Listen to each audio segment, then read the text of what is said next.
let's talk about white women.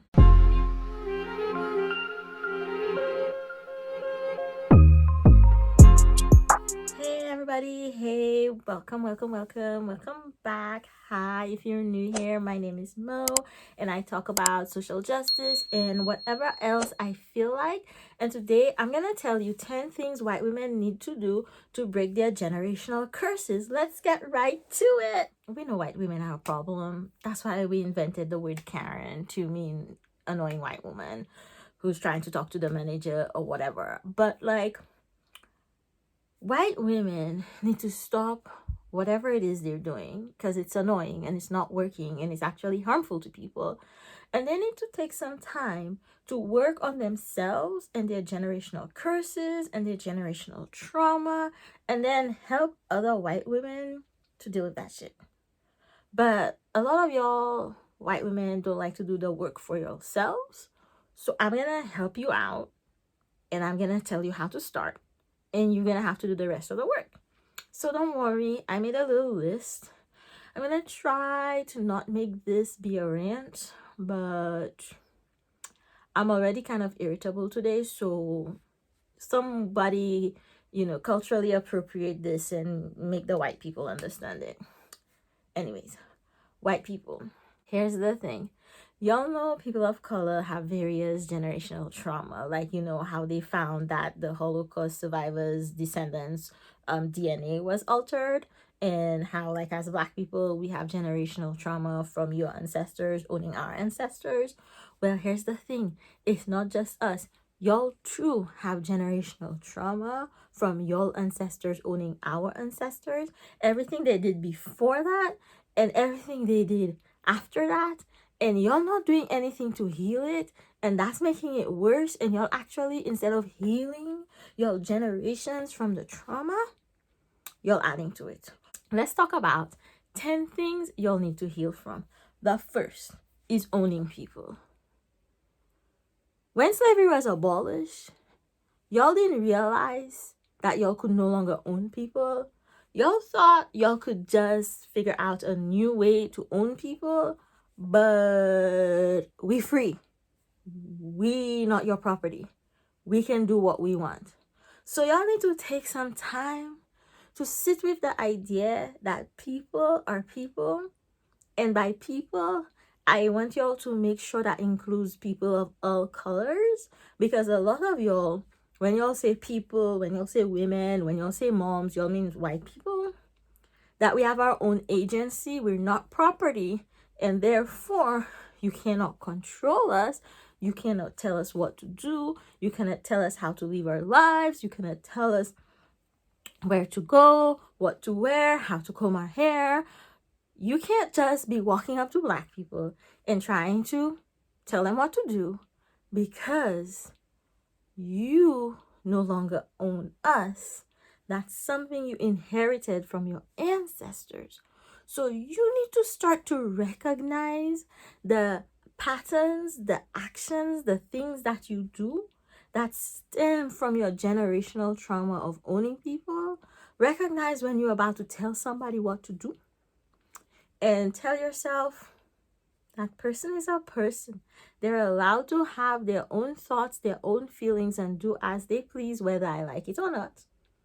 And begin to do the work of healing from your generational trauma of owning people.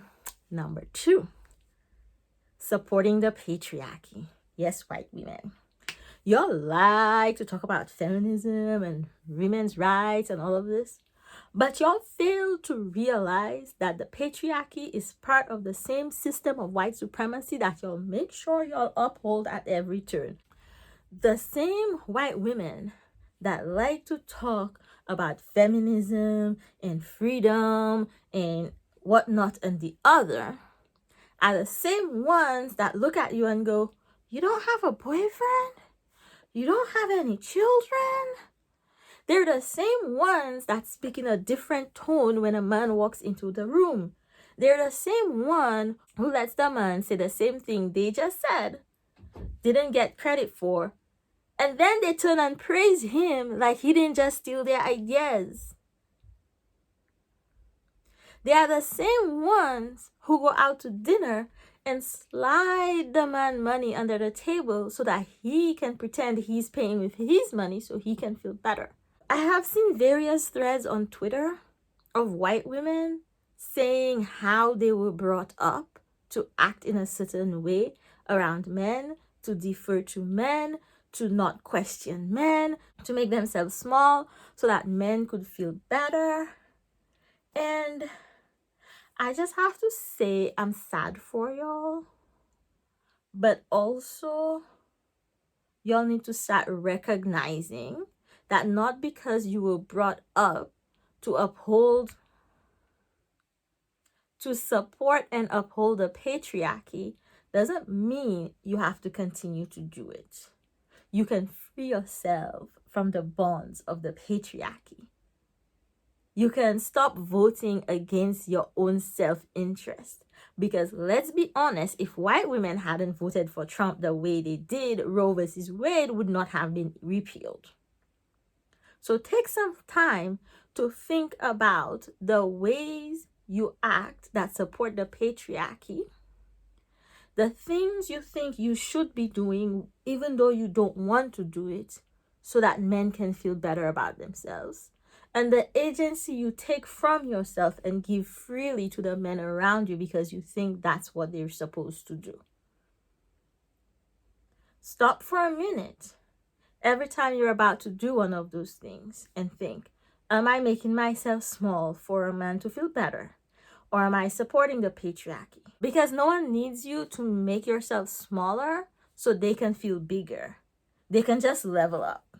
Number 3, snitching. Ooh, white women, you'll love to tattle. You'll love to run and tell them. And most of all, you'll love to call police on black people. If you're in a store and you see somebody stealing food, you didn't see nothing. Y'all need to learn to not see nothing. Y'all need to learn to stop trying to be the police. That goes back to the generational trauma of owning people. Stop snitching. That is not your job. Release yourself from the burden of minding other people's business and going and tell and snitch about it. Now, I don't have minding people's business in my list, but that's one. That one. If you think white people don't have a culture, the culture they have is minding people's business. Y'all need to learn what's your business, what's not your business, and learn to mind it. And every time you come to mind somebody's business and snitch about it, say to yourself, am I doing this because deep down I feel like I own this person? Am I doing this to support the patriarchy? And then don't do it. You have to practice to stop doing it so that you can free yourself of the generational trauma and not pass that to the next generation. Because the reason we're here today in 2022 with all of the racism and the white nationalism, worldwide movement of various strains of racism, is because y'all refuse to heal from the trauma of owning people. That's not the original sin, but it's the trauma that's going through you right now. When you heal from that trauma of owning people, we can start going back to the original sin of the doctrine of discovery. But that's another topic for another day. Number 4, shaming people who don't follow the social order. Yo, no one's better at that than white women. You don't have a husband? You're not actively looking for a husband? Whether or not it's harming you? They're not going to hang out with you. And if they happen to come across you, they will send the snide remarks to let you know that they think what you're doing is shameful. Whatever it is that you're doing, don't ask if you're outspoken, you're loud, you stand up for yourself. You're happy alone. You're not sad and complaining. There's no one in the world for you. These women will ostracize you. Even worse, if you speak up for marginalized people, you can say that you support them. But if you actively support them, they will find a way to make you know you don't belong and you cannot sit at the cool kids table. White women, why y'all need to be the cool kids so much? Go take your agency back from the men. Stop supporting the patriarchy, and you won't feel the need to shame the people that are not participating and enabling their own oppression. Let's move on. Number 5, quick to be the victim. Stop crying. Just stop crying. Nobody did nothing to you. You're the one who started it. You went looking for it. The other person was just standing up for themselves. Like, you weren't even involved in the whole scenario. It was not about you. So stop crying. Everything is not about you, which takes us straight into point number 8, which is main character energy. Stop making yourself the victim. It's not as bad as you think it is. No one's out to get you. Stop crying and waiting for someone to come and rescue you. Stand up and do the thing you need to get done. Too many white women out there on the internet saying we need black women to save us. All of y'all were out there when Roe v. Wade was repealed, saying y'all wanted them to open abortion clinics on reservations. Meanwhile, y'all did not care about all the thousands of murdered and missing indigenous women. What y'all cared to do was to steal their symbols, steal their signage. That's what y'all cared to do without giving them any credit. Y'all didn't care about the thousands of indigenous women who had been sterilized on the reservation due to poor medical practices. Basically, people wanting to do a genocide. Y'all did not care. So now that you think something's happened to you, woman the fuck up and handle your business.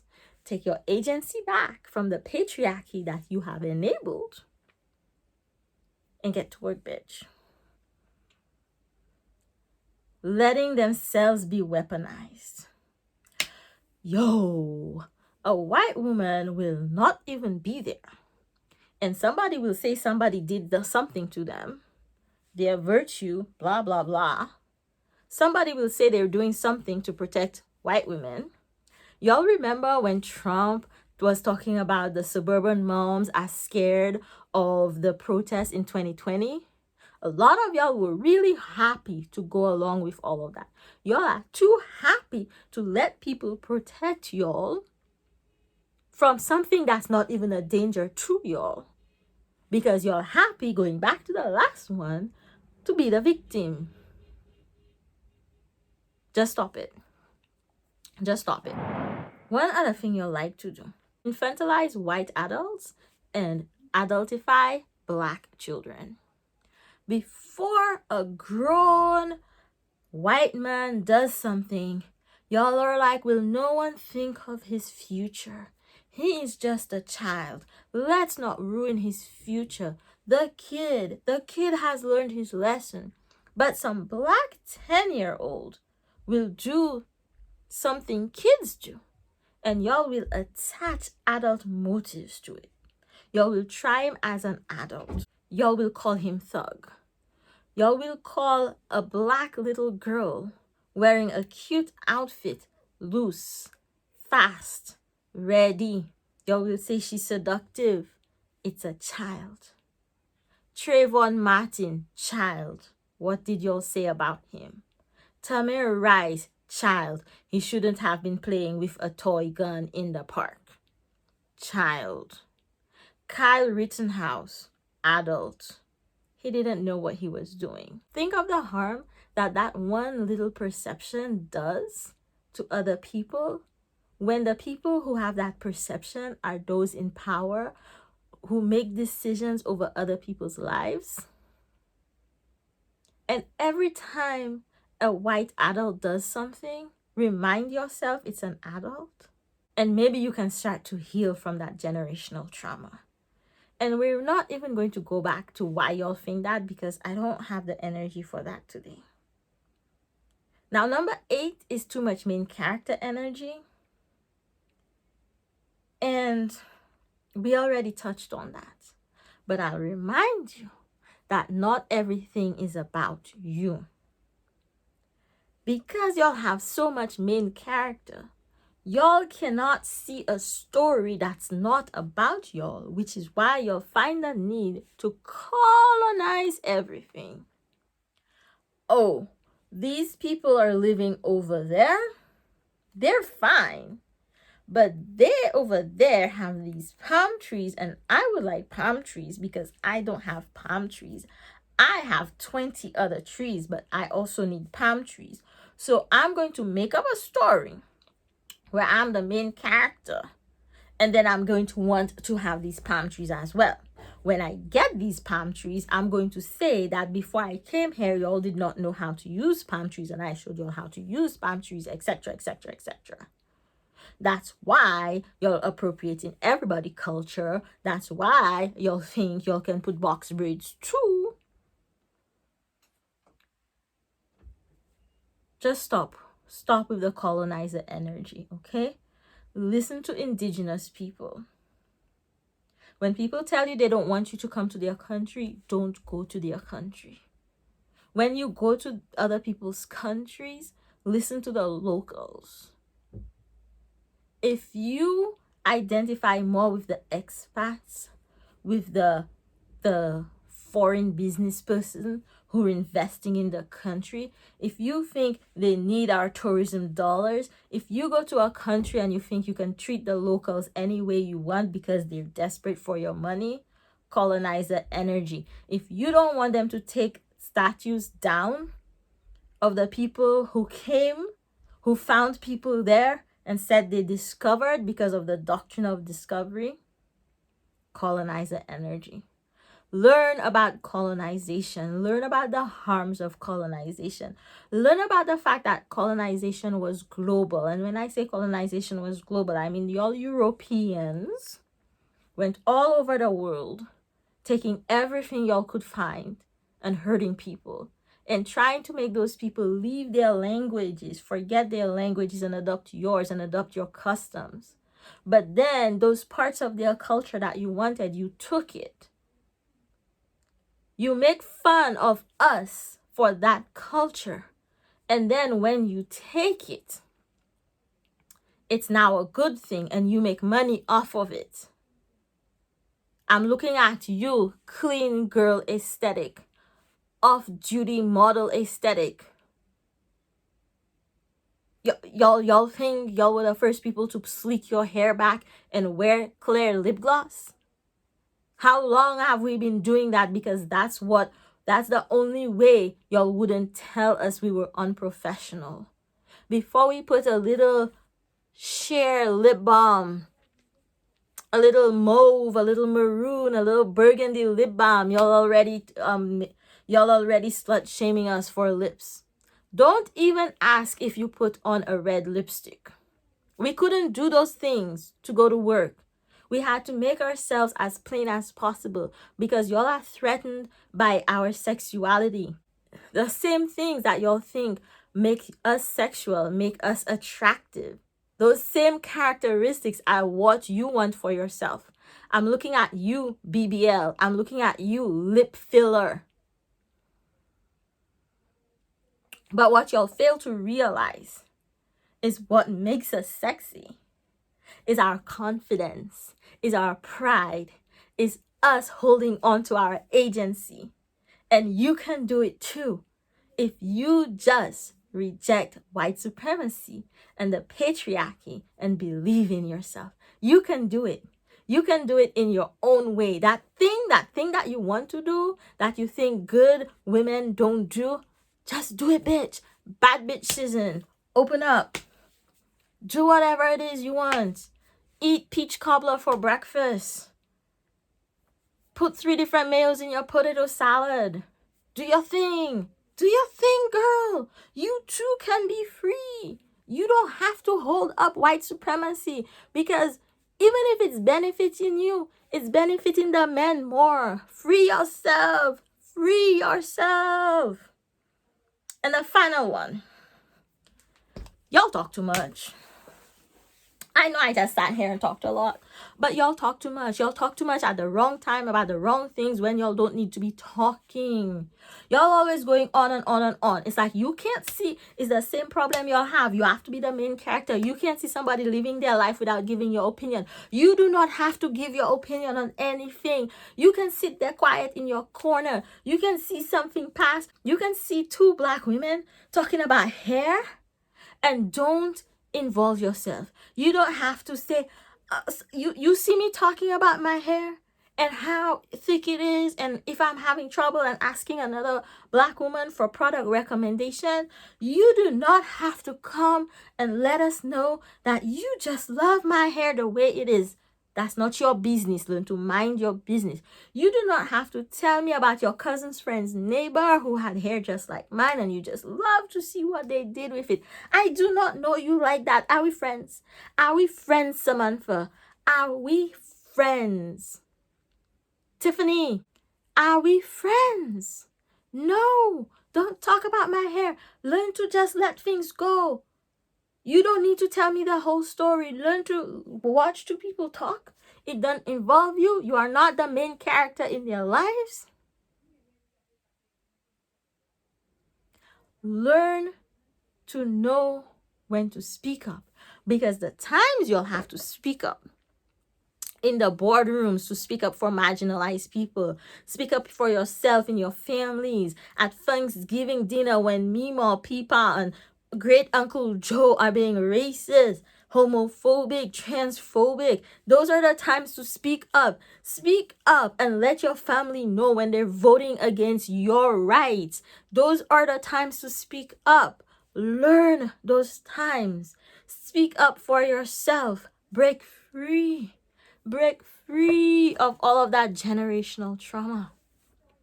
So those are the 10 things. You might find others because I don't know your life like that. I just know what I've seen. So start the work of breaking the generational trauma. Then go out and tell all your other white lady friends the good news of how they too can break free of their generational trauma. And that's all I have for y'all today, folks. Thank you so much for watching, for hanging out and watching this entire video. If you enjoyed this video, maybe watch a few more of my videos. Maybe you want to like, maybe you want to subscribe. Shout out to my patrons for supporting me. Shout out to my members also for supporting me. If you'd like to support this channel, there are links in the description box. Hope you have a good day. Hope the rest of your week is great. Remember to take care of yourself. Make yourself and your healing a priority. You matter and you're making a difference. I'll talk to you all soon. Bye.